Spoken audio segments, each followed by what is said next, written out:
हरे कृष्णा, जय श्री हरि। ओम नमः शिवाय। प्रिय भक्तजनों, आज बृहस्पतिवार के दिन आप बृहस्पति देव की बड़ी ही दुर्लभ कथा सुनेंगे। इस कथा को सुनने से भक्तों की सभी मनोकामनाएं भगवान बृहस्पति देव की कृपा से पूर्ण हो जाती हैं। तो आइए बड़ी ही श्रद्धा और प्रसन्न चित्त मन से इस कथा को सुनते हैं। भारतवर्ष में एक प्रतापी और दानी राजा राज्य करता था। वह नित्य गरीबों और ब्राह्मणों की सहायता करता था। यह बात उसकी रानी को अच्छी नहीं लगती थी। वह न ही गरीबों को दान देती, न ही भगवान का पूजन करती थी और राजा को भी दान देने से मना किया करती थी। एक दिन राजा शिकार खेलने वन को गए हुए थे, तो रानी महल में अकेली थी। उसी समय बृहस्पति देव साधु वेश में राजा के महल में भिक्षा लेने के लिए गए और भिक्षा मांगी, तो रानी ने भिक्षा देने से इनकार कर दिया और कहा, हे साधु महाराज, मैं तो दान पुण्य से तंग आ गई हूँ। मेरा पति सारा धन लुटाते रहते हैं। मेरी इच्छा है कि हमारा धन नष्ट हो जाए, फिर न रहेगा बांस, न बजेगी बांसुरी। साधु ने कहा, देवी तुम तो बड़ी विचित्र हो। धन संतान तो सभी चाहते हैं, पुत्र और लक्ष्मी तो पापी के घर भी होने चाहिए। यदि तुम्हारे पास अधिक धन है तो भूखों को भोजन दो, प्यासों के लिए प्याऊ बनवाओ, मुसाफिरों के लिए धर्मशालाएं खुलवाओ। जो निर्धन अपनी कुंवारी कन्याओं का विवाह नहीं कर सकते, उनका विवाह करा दो। ऐसे और कई काम हैं जिनके करने से तुम्हारा यश लोक और परलोक में फैलेगा। परंतु रानी पर उपदेश का कोई प्रभाव नहीं पड़ा। वह बोली, महाराज आप मुझे कुछ न समझाएं, मैं ऐसा धन नहीं चाहती जो हर जगह बांटती फिरूं। साधु ने उत्तर दिया, यदि तुम्हारी ऐसी इच्छा है तो तथास्तु। तुम ऐसा करना कि बृहस्पतिवार को घर लीपकर पीली मिट्टी से अपना सिर धोकर स्नान करना, भट्टी चढ़ाकर कपड़े धोना। ऐसा करने से आपका सारा धन नष्ट हो जाएगा। इतना कहकर वह साधु महाराज वहाँ से आलोक हो गए और साधु के अनुसार कही बातों को पूरा करते हुए रानी को केवल 3 बृहस्पतिवार ही बीते थे कि उसकी समस्त धन संपत्ति नष्ट हो गई। भोजन के लिए राजा का परिवार तरसने लगा। तब एक दिन राजा ने रानी से बोला कि हे रानी, तुम यहीं रहो, मैं दूसरे देश को जाता हूँ, क्योंकि यहाँ पर सभी लोग मुझे जानते हैं, इसलिए मैं कोई छोटा कार्य नहीं कर सकता। ऐसा कहकर राजा परदेश चला गया। वहाँ वह जंगल से लकड़ी काट कर लाता और शहर में बेचता था। इस तरह वह अपना जीवन व्यतीत करने लगा। इधर राजा के परदेश जाते ही रानी और दासी दुखी रहने लगी। एक बार जब रानी और दासी को 7 दिन तक बिना भोजन के रहना पड़ा, तो रानी ने अपनी दासी से कहा, हे दासी, पास ही के नगर में मेरी बहन रहती है, वह बड़ी धनवान है। तू उसके पास जा और कुछ लेकर आ, ताकि थोड़ा बहुत गुजार बसर हो सके। रानी दासी की बहन के पास गई। उस दिन गुरुवार था और रानी की बहन उस समय बृहस्पतिवार व्रत की कथा सुन रही थी। दासी ने रानी की बहन को अपनी रानी का संदेश दिया, लेकिन रानी की बड़ी बहन ने कोई उत्तर नहीं दिया। जब दासी को रानी की बहन से कोई उत्तर नहीं मिला, तो वह बहुत दुखी हुई और उसे क्रोध भी आया। दासी ने वापस आकर रानी को सारी बात बता दी। सुनकर रानी ने अपने भाग्य को कोसा।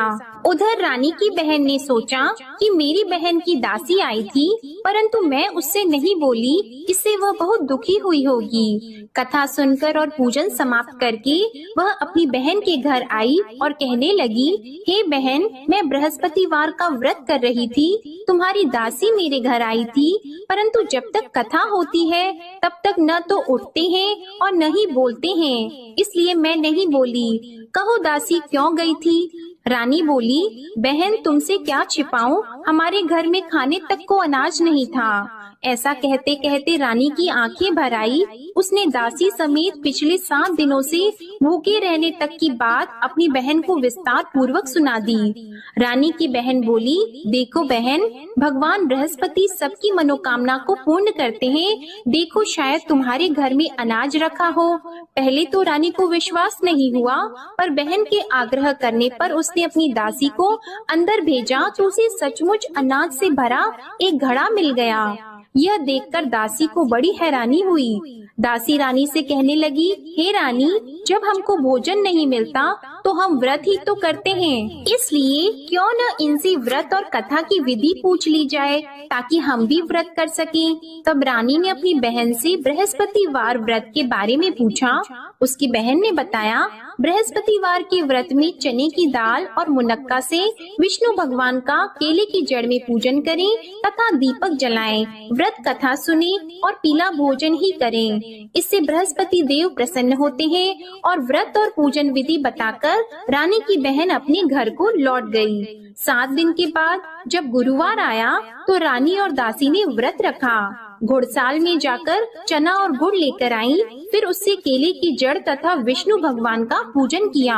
अब पीला भोजन कहाँ से आए, इस बात को लेकर दोनों बहुत दुखी थी। क्योंकि उन्होंने व्रत रखा था, इसलिए बृहस्पति देव उनसे प्रसन्न थे। इसलिए वे एक साधारण व्यक्ति का रूप धारण करके 2 थालों में सुंदर पीला भोजन दासी को दे गए। भोजन पाकर दासी बहुत प्रसन्न हुई और फिर रानी के साथ मिलकर भोजन ग्रहण किया। उसके बाद वे सभी गुरुवार को व्रत और पूजन करने लगी। बृहस्पति भगवान की कृपा से उनके पास फिर से धन संपत्ति आ गई, परंतु रानी फिर से पहले की तरह आलस्य करने लगी।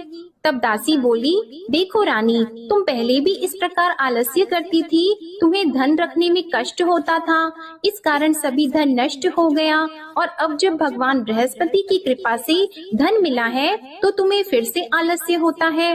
रानी को समझाते हुए दासी कहती है कि बड़ी मुसीबतों के बाद हमने यह धन पाया है, इसलिए हमें दान पुण्य करना चाहिए, भूखे मनुष्यों को भोजन कराना चाहिए और धन को शुभ कार्यों में खर्च करना चाहिए, जिससे तुम्हारे कुल का यश बढ़ेगा, स्वर्ग की प्राप्ति होगी और पितृ प्रसन्न होंगे। दासी की बात मानकर रानी अपना धन शुभ कार्यों में खर्च करने लगी, जिससे पूरे नगर में उसका यश फैलने लगा। उधर एक दिन राजा दुखी होकर जंगल में एक पेड़ के नीचे आसन जमाकर बैठ गया। वह अपनी दशा को याद करके व्याकुल होने लगा।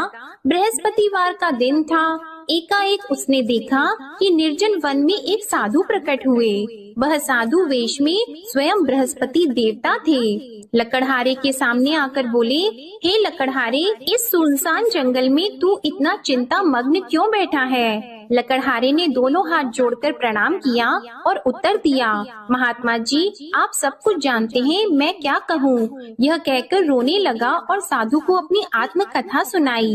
महात्मा जी ने कहा, तुम्हारी स्त्री ने बृहस्पतिवार के दिन बृहस्पति भगवान का निरादर किया है, जिसके कारण रुष्ट होकर उन्होंने तुम्हारी यह दशा कर दी। अब तुम चिंता को दूर करके मेरे कहने पर चलो तो तुम्हारे सब कष्ट दूर हो जाएंगे और भगवान पहले से भी अधिक संपत्ति देंगे। तुम बृहस्पति के दिन कथा किया करो, 2 पैसे के चने मुनक्का लाकर उसका प्रसाद बनाओ और शुद्ध जल से लोटे में शक्कर मिलाकर अमृत तैयार करो। कथा के पश्चात अपने सारे परिवार और सुनने वाले प्रेमियों में अमृत व प्रसाद को बांटकर खुद भी ग्रहण करो। ऐसा करने से भगवान तुम्हारी सब मनोकामनाएं पूरी करेंगे। साधु के ऐसे वचन सुनकर लकड़हारा बोला, हे प्रभु, मुझे लकड़ी बेचकर इतना पैसा नहीं मिलता जिससे भोजन के उपरांत कुछ बचा सकूं। मैंने रात्रि में अपनी स्त्री को व्याकुल देखा है, मेरे पास कुछ भी नहीं जिससे मैं उसकी खबर मंगा सकूं। और फिर मैं बृहस्पति देव की क्या कहानी सुनूं? मुझको तो कुछ भी मालूम नहीं है। साधु ने कहा, हे लकड़हारी, तुम किसी बात की चिंता मत करो। बृहस्पतिवार के दिन तुम रोजाना की तरह लकड़ियाँ लेकर शहर को जाओ। तुमको रोज से दुगना धन प्राप्त होगा, जिससे तुम भली भांति भोजन कर लोगे और बृहस्पति देव की पूजा का सामान भी आ जाएगा। बृहस्पति देव की कथा इस प्रकार है, सुनो। प्राचीन काल में एक ब्राह्मण रहता था। वह बहुत निर्धन था। उसकी कोई संतान नहीं थी। उसकी स्त्री बहुत मलिनता के साथ रहती थी। वह स्नान नहीं करती, किसी देवता का पूजन नहीं करती। इससे ब्राह्मण देवता बड़े दुखी थे। बेचारे बहुत कुछ कहते थे, किंतु उसका कुछ परिणाम नहीं निकला। भगवान की कृपा से ब्राह्मण की स्त्री के कन्या रूपी रत्न पैदा हुआ। कन्या बड़ी होने पर प्रातः स्नान करके विष्णु भगवान का जाप और बृहस्पतिवार का व्रत करने लगी। अपने पूजन पाठ को समाप्त करके विद्यालय जाती तो अपनी मुट्ठी में जौ भर के ले जाती और पाठशाला के मार्ग में डालती जाती। तब ये जौ स्वर्ण के हो जाते तो लौटते समय उनको बीन कर घर ले आती। एक दिन वह बालिका सूप में उस सोने के जौ को फटक कर साफ कर रही थी कि उसके पिता ने देख लिया और कहा, हे बेटी, सोने के जौ के लिए सोने का सूप होना चाहिए। दूसरे दिन बृहस्पतिवार था। इस कन्या ने व्रत रखा और बृहस्पति देव से प्रार्थना करके कहा, मैंने आपकी पूजा सच्चे मन से की है तो मेरे लिए सोने का सूप दे दो। बृहस्पति देव ने उसकी प्रार्थना स्वीकार कर ली। रोजाना की तरह वह कन्या जौ फैलाती हुई जाने लगी। जब लौटकर जौ बीन रही थी तो बृहस्पति देव की कृपा से सोने का सूप मिला। उसे वह घर ले आई और उसमें जौ साफ करने लगी, परंतु उसकी माँ का वही ढंग रहा। एक दिन की बात है कि वह कन्या सोने के सूप में जौ साफ कर रही थी। उस समय उस शहर का राजपुत्र वहाँ से होकर निकला। इस कन्या के रूप और कार्य को देखकर मोहित हो गया और अपने घर आकर भोजन और जल त्याग कर उदास होकर लेट गया। राजा को इस बात का पता लगा तो अपने प्रधानमंत्री के साथ उसके पास गए और बोले, हे बेटा, तुम्हें किस बात का कष्ट है? किसी ने तुम्हारा अपमान किया है अथवा और कोई कारण हो सो कहो, मैं वही कार्य करूँगा जिससे तुम्हें प्रसन्नता हो। अपने पिता की राजकुमार ने बातें सुनी तो वह बोला, मुझे आपकी कृपा से किसी बात का दुख नहीं है। किसी ने मेरा अपमान नहीं किया है, परंतु मैं उस लड़की से विवाह करना चाहता हूँ जो सोने के सूप में जौ साफ कर रही थी। यह सुनकर राजा आश्चर्य में पड़ गया और बोला, हे बेटा, इस तरह की कन्या का पता तुम ही लगाओ, मैं उसके साथ तेरा विवाह अवश्य ही करवा दूंगा। राजकुमार ने उस लड़की के घर का पता बताया। तब मंत्री उस लड़की के घर गए और ब्राह्मण देवता को सभी हाल बताया। ब्राह्मण देवता राजकुमार के साथ अपनी कन्या का विवाह करने के लिए तैयार हो गए तथा विधि विधान के अनुसार ब्राह्मण की कन्या का विवाह राजकुमार के साथ हो गया। कन्या के घर से जाते ही पहले की भांति उस ब्राह्मण देवता के घर में गरीबी का निवास हो गया। अब भोजन के लिए भी अन्न बड़ी मुश्किल से मिलता था। एक दिन दुखी होकर ब्राह्मण देवता अपनी पुत्री के पास गए। बेटी ने पिता की दुखी अवस्था को देखा और अपनी माँ का हाल पूछा। तब ब्राह्मण ने भी सभी हाल कहा। कन्या ने बहुत सा धन देकर अपने पिता को विदा कर दिया। इस तरह ब्राह्मण का कुछ समय सुख पूर्वक व्यतीत हुआ। कुछ दिन के बाद फिर वही हाल हो गया। ब्राह्मण फिर अपनी कन्या के यहाँ गया और सारा हाल कहा तो लड़की बोली, हे पिताजी, आप माताजी को यहाँ ले आओ, मैं उन्हें विधि बता दूंगी जिससे उनकी गरीबी दूर हो जाए। वह ब्राह्मण देवता अपनी स्त्री को साथ लेकर पहुँचे तो अपनी माँ को समझाने लगी कि हे माँ, तुम प्रातः काल प्रथम स्नान आदि करके विष्णु भगवान का पूजन करो तो सब दरिद्रता दूर हो जाएगी। परंतु उसकी माँ ने एक भी बात नहीं मानी और प्रातः काल उठकर अपनी पुत्री के बच्चों की जूठन को खा लिया। इससे उसकी पुत्री को भी बहुत गुस्सा आया। उसने एक रात को एक कोठरी से सारा सामान निकाल दिया और अपनी माँ को उसमें बंद कर दिया। प्रातः उसमें से उसे निकाला तो स्नान आदि करा के पूजा पाठ करवाया तो उसकी माँ की बुद्धि ठीक हो गई। इसके बाद वह नियम से पूजा पाठ करती और प्रत्येक बृहस्पतिवार को व्रत रखने लगी। इस व्रत के प्रभाव से उसकी माता और पिता बहुत ही धनवान और पुत्रवान हो गए और बृहस्पति देवता के प्रभाव से इस लोक के सुख को भोगकर अंत में स्वर्ग को प्राप्त हुए। इस तरह कहानी कहकर साधु देवता वहाँ से अंतर्ध्यान हो गए। धीरे धीरे समय व्यतीत होने पर फिर वही बृहस्पतिवार का दिन आया। लकड़हारा जंगल से लकड़ी काटकर किसी शहर में बेचने गया। उसे उस दिन और दिन से अधिक पैसा मिला।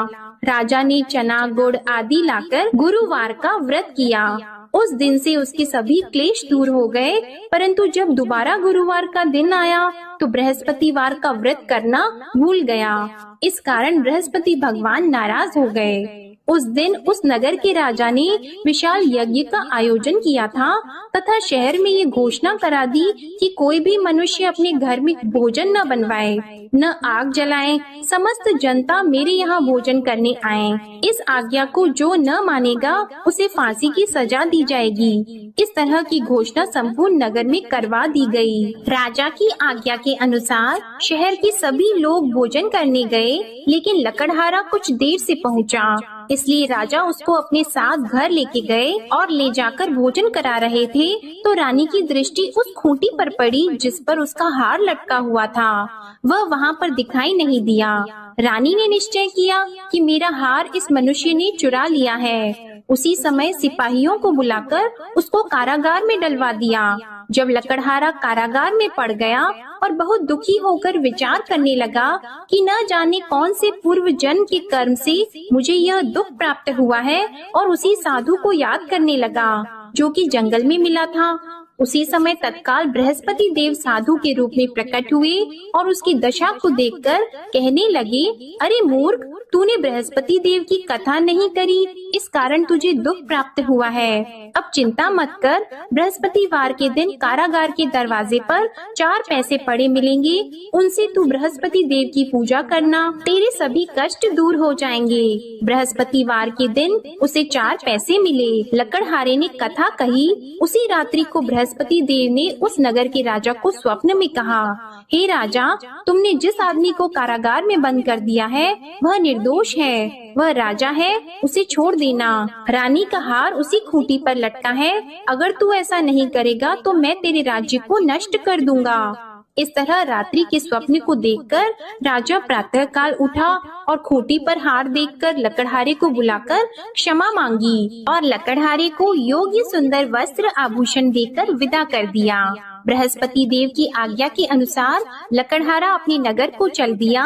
राजा जब अपने नगर के निकट पहुंचा तो उसे बड़ा आश्चर्य हुआ। नगर में पहले से अधिक बाग, तालाब, कुएं तथा बहुत सी धर्मशाला, मंदिर आदि बन गई हैं। राजा ने पूछा, यह किसका बाग और धर्मशाला है? तब नगर के सब लोग कहने लगे, यह सब रानी और बंदी के हैं। तो राजा को आश्चर्य हुआ और गुस्सा भी आया। जब रानी ने यह खबर सुनी कि राजा आ रहे हैं तो उन्होंने दासी से कहा, हे दासी, देख राजा हमको कितनी बुरी हालत में छोड़ गए थे, हमारी ऐसी हालत देखकर वह लौट न जाएं, इसलिए तू दरवाजे पर खड़ी हो जा। आज्ञा के अनुसार दासी दरवाजे पर खड़ी हो गई। राजा आए तो उन्हें अपने साथ लेकर आई। तब राजा ने क्रोध करके अपनी रानी से पूछा कि यह धन तुम्हें कैसे प्राप्त हुआ है? तब उन्होंने कहा, हमें यह सब धन बृहस्पति देव के इस व्रत के प्रभाव से प्राप्त हुआ है। राजा ने निश्चय किया कि 7 रोज बाद तो सभी बृहस्पति देव का पूजन करते हैं, परंतु मैं प्रतिदिन दिन में 3 बार कहानी और रोज व्रत किया करूँगा।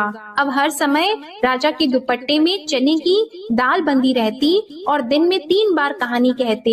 एक रोज राजा ने विचार किया कि चलो अपनी बहन के यहाँ हो आवे। इस तरह निश्चय करके राजा घोड़े पर सवार होकर अपनी बहन के यहाँ को चलने लगा। मार्ग में उसने देखा कि कुछ आदमी एक मुर्दे को लिए जा रहे हैं। उन्हें रोककर राजा कहने लगा, अरे भाइयों, मेरी बृहस्पति देव की कथा सुन लो। वे बोले, लो हमारा तो आदमी मर गया है, इसको अपनी कथा की पड़ी है। परंतु कुछ आदमी बोले, अच्छा कहो, हम तुम्हारी कथा भी सुनेंगे।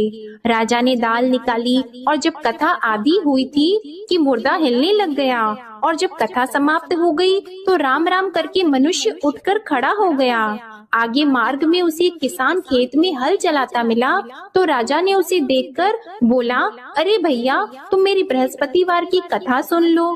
किसान बोला, जब तक मैं तेरी कथा सुनूंगा तब तक 4 हरैया जोत लूंगा, जा अपनी कथा किसी और को सुनाना। इस तरह राजा आगे चलने लगा।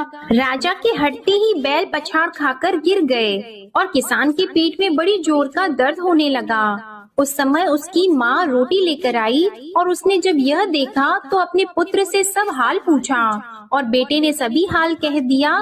तो बुढ़िया दौड़ी दौड़ी उस घुड़सवार के पास गई और उससे बोली कि मैं तेरी कथा सुनूंगी, तू अपनी कथा मेरे खेत पर चलकर ही कहना। राजा ने बुढ़िया के खेत पर जाकर कथा कही, जिसके सुनते ही वह बैल उठकर खड़े हुए तथा किसान के पेट का दर्द भी बंद हो गया। राजा अपनी बहन के घर पहुंचा। बहन ने भाई की खूब मेहमानी की। दूसरे रोज प्रातः काल राजा जगा तो वह देखने लगा कि सब लोग भोजन कर रहे हैं। राजा ने अपनी बहन से कहा, ऐसा कोई मनुष्य है जिसने भोजन नहीं किया हो? मेरे बृहस्पतिवार की कथा सुन ले। बहन बोली, हे भैया, यह देश ऐसा है कि पहले यहाँ लोग भोजन करते हैं, बाद में अन्य काम करते हैं। अगर कोई पड़ोस में हो तो देख आऊं। वह ऐसा कहकर देखने चली गई, परंतु उसे कोई ऐसा व्यक्ति नहीं मिला जिसने भोजन न किया हो। अतः वह एक कुम्हार के घर गई जिसका लड़का बीमार था। उसे मालूम हुआ कि उनके यहाँ 3 रोज से किसी ने भोजन नहीं किया है। रानी ने अपने भाई की कथा सुनने के लिए कुम्हार से कहा। वह तैयार हो गया। राजा ने जाकर बृहस्पतिवार की कथा कही, जिसको सुनकर उसका लड़का ठीक हो गया। अब तो राजा की प्रशंसा होने लगी। एक रोज राजा ने अपनी बहन से कहा कि हे बहन, हम अपने घर को जाएंगे, तुम भी तैयार हो जाओ। राजा की बहन ने अपनी सास से कहा तो सास ने कहा, हाँ चली जा, परंतु अपने लड़कों को मत ले जाना, क्योंकि तेरे भाई की कोई औलाद नहीं है। बहन ने अपने भैया से कहा, हे भैया, मैं तो चलूंगी पर कोई बालक नहीं चलेगा। तो राजा बोला, जब कोई बालक नहीं चलेगा तब तुम ही क्या करोगी? बड़े दुखी मन से राजा अपने नगर को लौट आया। राजा ने अपनी रानी से कहा, हम निर्वंशी हैं, हमारा मुंह देखने का धर्म नहीं है और कुछ भोजन आदि नहीं किया है। रानी बोली, हे प्रभु, बृहस्पति देव ने हमें सब कुछ दिया है, वह हमें औलाद अवश्य देंगे। उसी रात को बृहस्पति देव ने राजा से स्वप्न में कहा, हे राजा उठो, सभी सोच त्याग दो, तेरी रानी गर्भ से है। राजा को यह बात सुनकर बड़ी खुशी हुई। 9वें महीने में उसके गर्भ से एक सुंदर पुत्र पैदा हुआ। तब राजा बोला, हे रानी, स्त्री बिना भोजन के रह सकती है, पर बिना कहे नहीं रह सकती। जब मेरी बहन आएगी तुम उससे कुछ मत कहना। रानी ने सुनकर हाँ कर दिया। जब राजा की बहन ने यह शुभ समाचार सुना तो वह बहुत खुश हुई और बधाई लेकर अपने भाई के यहाँ आई। तभी रानी ने कहा, घोड़ा चढ़कर तो नहीं आई है, गधा चढ़कर आई है।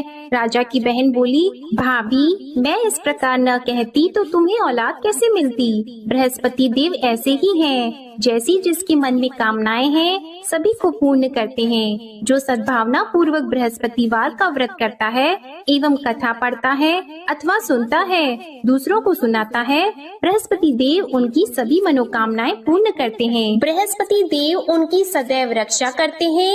जो संसार में सद्भावना और सच्चे हृदय से बृहस्पति देव का पूजन करते हैं, उनकी सभी मनोकामनाएं उसी प्रकार पूर्ण होती हैं, जैसे राजा और रानी ने बृहस्पति देव की कथा का गुणगान किया।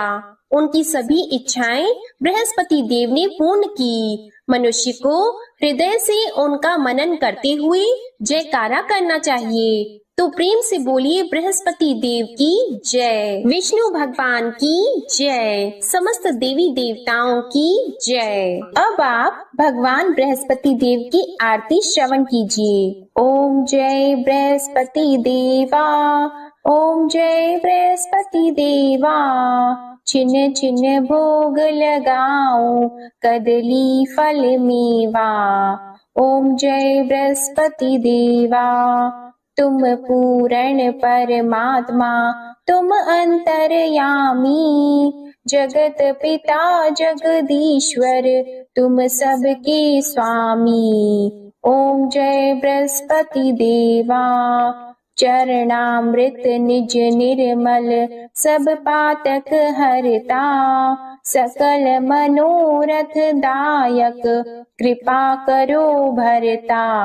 ओम जय बृहस्पति देवा, तन मन धन अर्पण कर, जो जन शरण पड़े, प्रभु प्रकट तब होकर, आकर द्वार खड़े। ओम जय बृहस्पति देवा, दीन दयाल दयानिधि, भक्तन हितकारी, पाप दोष सब हरता, भव बंधन हारी। ओम जय बृहस्पति देवा, सकल मनोरथ दायक सब संशय तारो, विषय विकार मिटाओ संतन सुखकारी। ओम जय बृहस्पति देवा, जो कोई आरती तेरी प्रेम सहित गावे, ज्येष्ठानंद बंद सो निश्चय ही पावे। ओम जय बृहस्पति देवा, ओम जय बृहस्पति देवा। प्रेम से बोलिए भगवान बृहस्पति देव की जय। बोलिए भगवान श्री लक्ष्मी नारायण जी की जय। आपको आज की कथा पसंद आए, आरती पसंद आए तो वीडियो को लाइक कीजिएगा, शेयर कीजिएगा, कमेंट में भगवान बृहस्पति देव जी की जय लिखिएगा और चैनल को भी सब्सक्राइब कीजिएगा। इसी के साथ आज आप हमारे चैनल पर कार्तिक मास महात्म्य की कथा, गोपाष्टमी की कथा और आंवला नवमी की पूजा विधि और कथा भी जरूर सुनिएगा। प्रेम से बोलिए भगवान श्री बृहस्पति देव की जय।